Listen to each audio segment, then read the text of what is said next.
Penggunaan tenaga nuklir memiliki banyak manfaat yang berguna bagi masyarakat. Namun, nuklir juga dapat menimbulkan efek buruk bagi makhluk hidup dan lingkungan apabila penggunaannya terjadi kebocoran. Kecelakaan kebocoran nuklir terbesar terjadi pada pembangkit listrik tenaga nuklir Chernobyl di Ukraina pada tahun 1986. Peristiwa ini terjadi pada tanggal 26 April 1986 dan menimbulkan radiasi yang sangat berbahaya. Laporan WHO menyebutkan bahwa peristiwa kecelakaan tersebut telah menimbulkan sangat banyak korban jiwa meninggal seketika dan yang meninggal bertahun-tahun sesudahnya akibat dari radiasi nuklir yang menyebar. Juga menimbulkan banyak penyakit, diantaranya kanker. Kecelakaan Chernobyl Unit 4 dipicu oleh kejadian kritikalitas teras reaktor yang tidak terkendali dalam waktu sangat singkat. Ledakan pada peristiwa ini menghancurkan pengukung dan struktur inti reaktor, menimbulkan kebakaran selama 10 hari dan menyebabkan terjadinya pelepasan sejumlah besar materi radioaktif ke lingkungan. Kronologi kecelakaan. Rangkaian kecelakaan diawali oleh keputusan manajemen reaktor dan tim ahli untuk melakukan percobaan guna menguji respon turbin generator dalam menggerakkan pompa pendingin pada saat pasokan uap ke turbin telah terhenti. Pada tengah malam, yaitu 25 April 1986, percobaan dimulai. Daya reaktor diturunkan menjadi 1.600 MW, kemudian turbin nomor 7 dimatikan dan keempat aliran uap dialirkan semuanya ke turbin nomor 8. Sebagai bagian dari percobaan, pada pukul 14.00, sistem pendingin teras darurat atau Emergency Core Cooling System diputus. Percobaan sempat tertunda karena permintaan untuk tetap memasok listrik ke jaringan Kiev hingga jam 23.10. Celakanya, pada saat penyambungan kembali ke jaringan, sistem pendingin teras darurat tidak difungsikan kembali. Percobaan kemudian dilanjutkan kembali sesuai dengan prosedur percobaan dengan menurunkan daya menjadi antara 700 sampai dengan 1000 MW.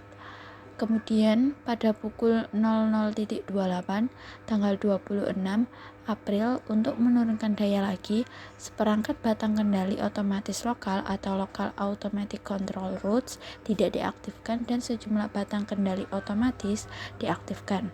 Akan tetapi, operator melakukan kesalahan pengesetan, sehingga daya reaktor turun secara drastis menjadi hanya 30 MW, padahal prosedur mempersyaratkan daya antara 700 sampai 1000 MW.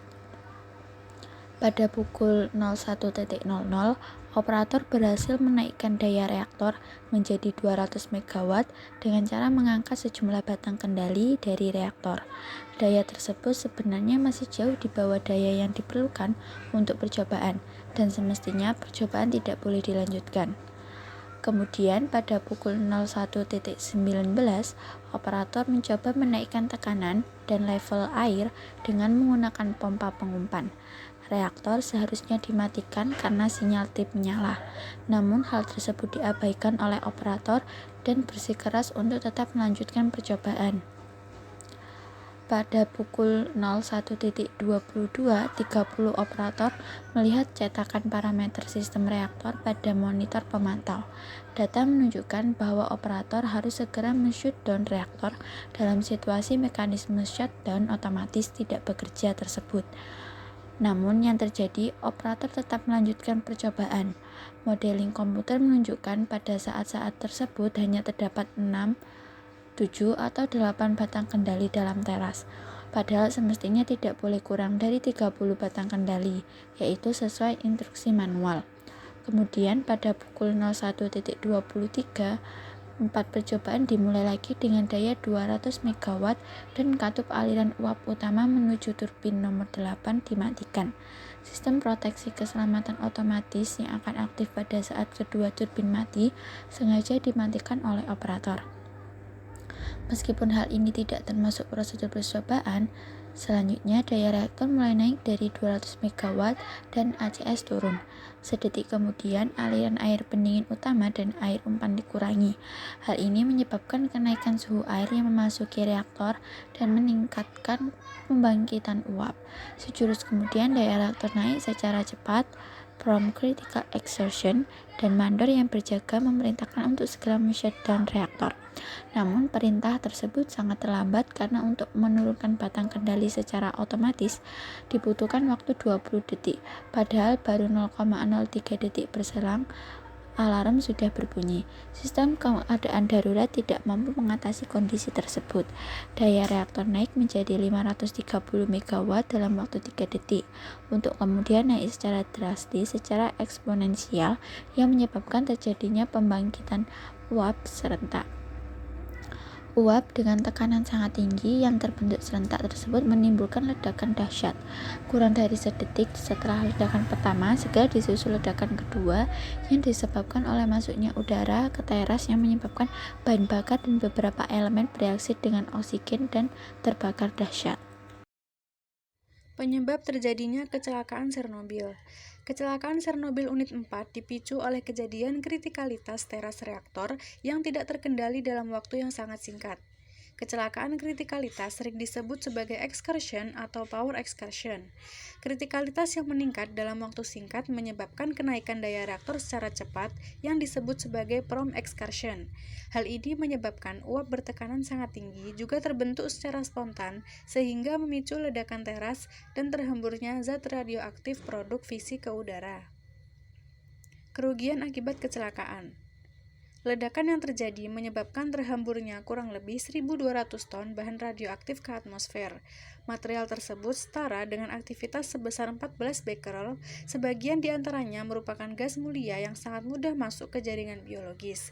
Gas yang paling dominan diperkirakan adalah xenon, setengahnya merupakan iodin dan kaesium, dan kira-kira 5% bahan bakar dalam teras ikut terlempar keluar. Dampak terhadap kesehatan.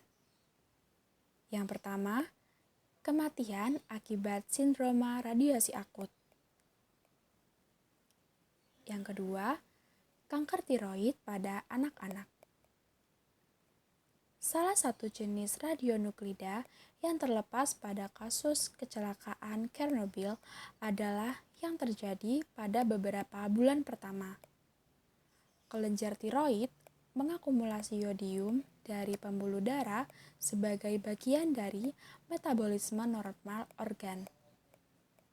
Oleh karena itu, fallout radionuklida ini akan menyebabkan terjadinya paparan radiasi internal pada kelenjar tiroid yang masuk tubuh melalui inhalasi dan ingesi.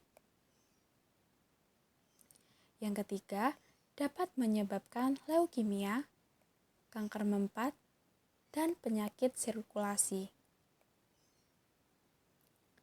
Korban bom atom, pasien yang menerima tindakan radioterapi, dan populasi yang terpapar radiasi akibat kerja di sektor kesehatan dan industri nuklir telah mampu menunjukkan bahwa radiasi pengion dapat menyebabkan kanker mempat dan leukemia. Yang keempat, yaitu efek reproduksi dan pewarisan. Karena dosis radiasi yang diterima penduduk lebih relatif rendah, maka tidak dijumpai adanya penurunan tingkat kesuburan, baik pada laki-laki maupun pada perempuan dalam populasi masyarakat umum sebagai efek langsung dari paparan radiasi. Dampak lingkungan. Yang pertama, kontaminasi radionuklida di daerah pemukiman. Radionuklida terdeposit paling banyak pada permukaan terbuka di daerah urban, seperti taman, jalan, lahan kosong, serta atap dan dinding bangunan. Yang kedua, efek radiasi pada tanaman dan hewan.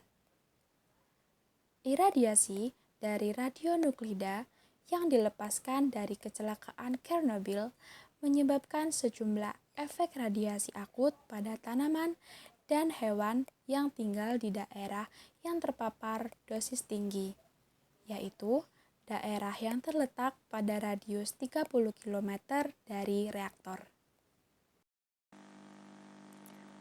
Penggunaan tenaga nuklir sebagai sumber energi memang memiliki banyak kelebihan yang ditawarkan.